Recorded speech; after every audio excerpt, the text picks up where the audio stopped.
So the north side of that building is crumbling. The I-beams are bending like cigarettes in there, which is super dangerous. So.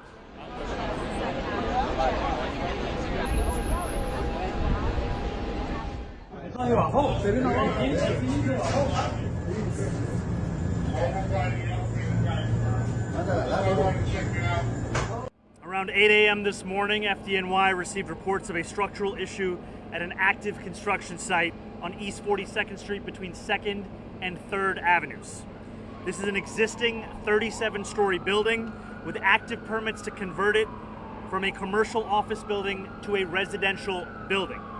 First responders from FDNY, NYSEM, and the Department of Buildings responded to the call immediately and found structural issues on the 21st floor. 2 structural columns have buckled, in addition to multiple cracks and sagging floors. The building remains unstable.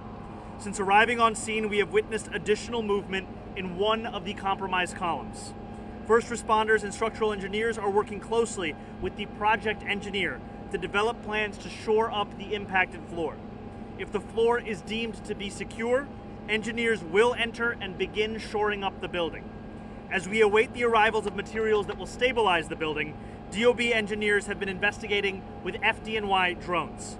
This is an extremely serious situation, and I am thankful to our first responders for quickly arriving at the site and to New Yorkers for reacting calmly and with urgency. I am grateful to report that there have been no injuries at this time and that every worker has been accounted for. The NYPD has instituted a frozen zone from 40th to 45th Streets between 1st and 3rd Avenues. These streets have been temporarily closed off to both pedestrian and vehicular traffic. The NYPD is also deploying additional officers to ensure that the area remains secure. I want to encourage New Yorkers to avoid the area until it has been deemed safe to re-enter. As we work to secure this building and ensure that New Yorkers are safe, I want to encourage New Yorkers to also continue to follow the instructions of those who are on the ground. At this moment, we have 150 fire and EMS personnel on scene, over 50 units. Upon arrival, there was an assessment done and the building was determined to be unstable. So we started evacuations of the building and the surrounding areas, establishing a collapse zone. So when we arrived on the scene to the reports of buildings, bricks falling from the building, we conducted the assessment. We put our firefighters into the building to conduct the search. We were in touch with the construction crews. All workers were accounted for. There were no injuries. It's a very serious situation. The box beams, the steel beams, have started to bend and deflect from the weight. We evacuated the building and started evacuations of surrounding buildings, and the building has continued to move since we've been on the scene. We have a frozen zone and a collapse zone set up, and we are working with the buildings department and the building engineer to make sure that this is safe for our people and for all New Yorkers. We have seen both the buckling and floor conditions that are impaired on the 21st floor. We both have construction safety inspectors and construction safety engineers on site evaluating from the street and vantage points set up across the street and to the west, so we can monitor movement of the building and the floors to understand what's happening on a continuous basis.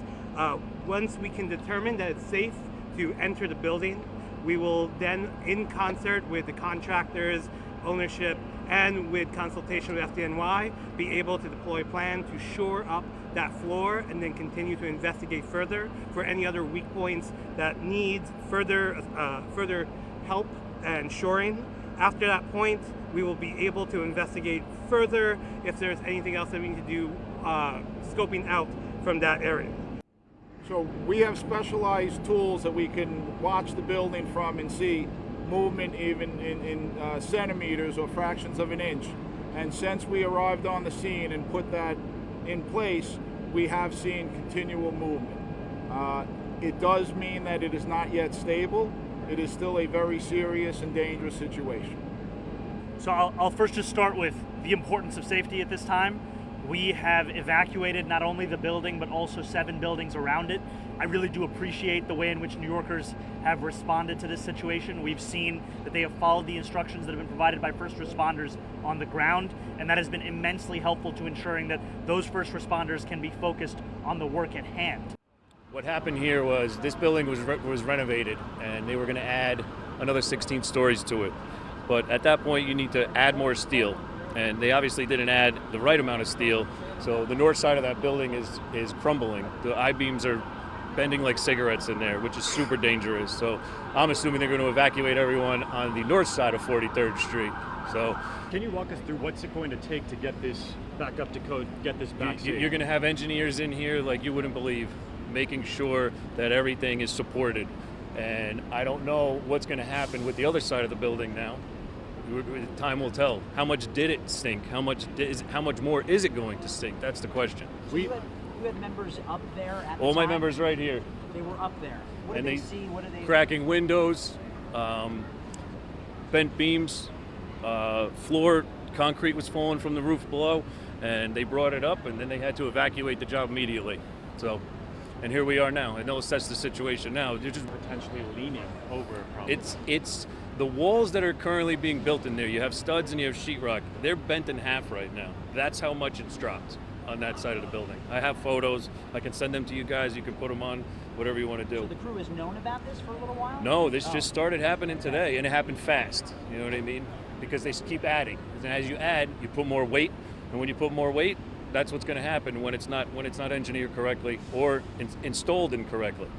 Timeline-wise, can you walk us through how long you see this? I don't see anyone coming back on this job for a month at least, and whoever comes back in is going to be a company that's going to come in to make it safe first.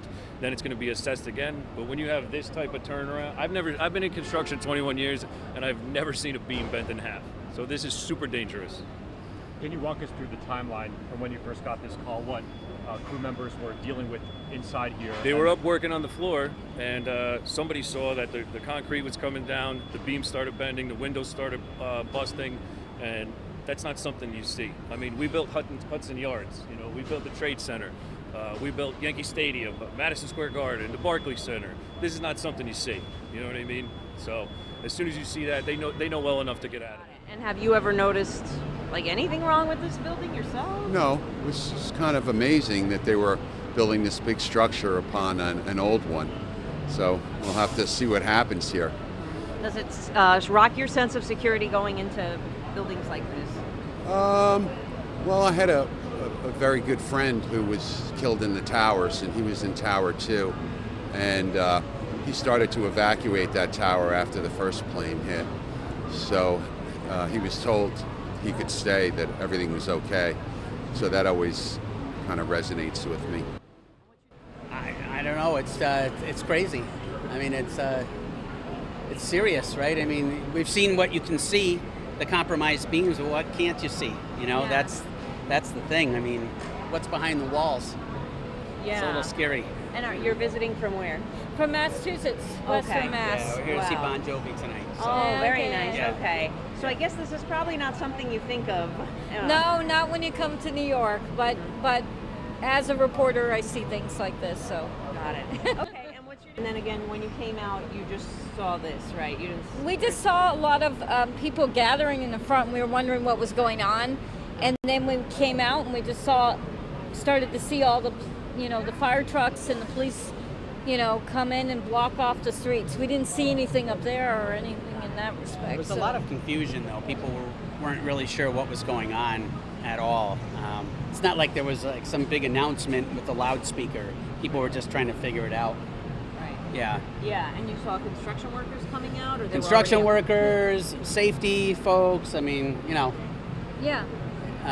Just police, fire department. A lot of commotion. A lot of people talking about it. Looking up, watching what's going on up there. What we heard from officials, the latest information is that the building in the last 3 hours, from officials from the mayor's office, has stopped moving.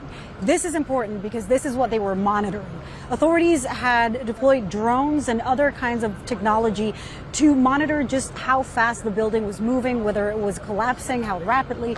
And it turns out that in the last 3 hours, there has been less movement. This is important because that means that once officials deem and experts deem that the building is, I guess, safe enough for the crews that are going to go in there and implement what they need to implement there to keep it from crumbling, then they can start actually making that work, shoring up anything that is loose or continuing to collapse. So that's the latest news.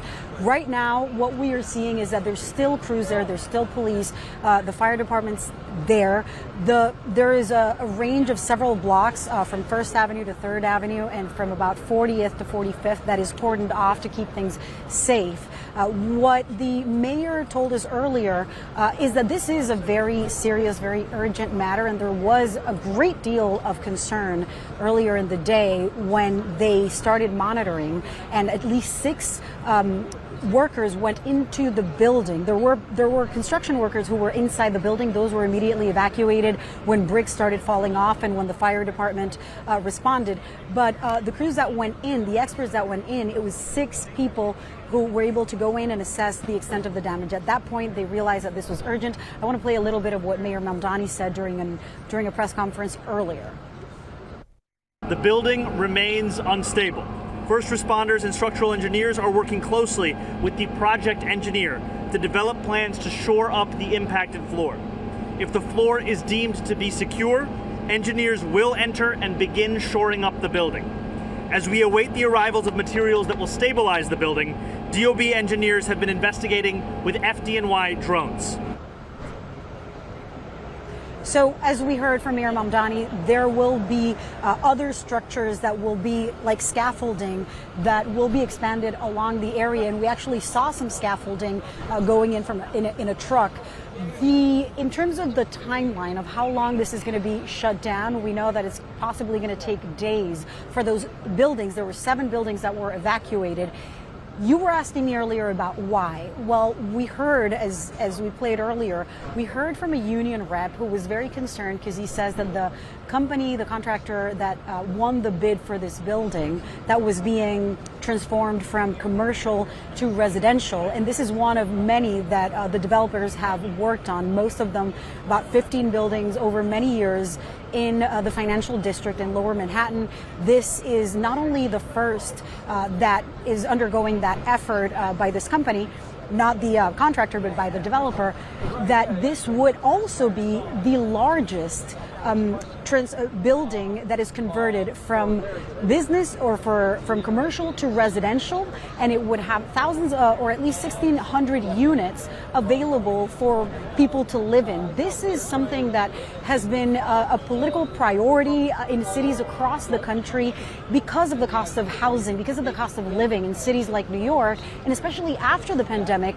You can imagine that there were many buildings that had underutilized space, and people wanted to convert those into housing so that could have an impact, increase the supply of housing, have an impact on the cost of housing. So there have been high hopes for these types of constructions.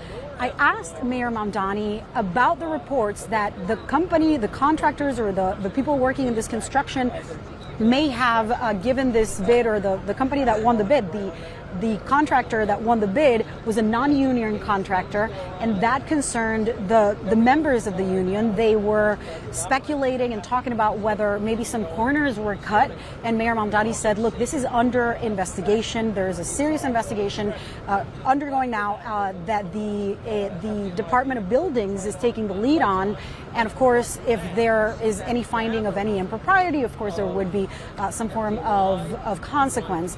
But in terms of the developers, they have a great deal of experience in converting units and converting buildings from commercial to residential, and this was one of them. The latest news that we've learned is that, fortunately, as we reported this morning, there's no injuries, and that the building, as captured by drones and other technology that has been deployed, has not moved in at least the last 3 hours. Luciano, thank you so much for that update.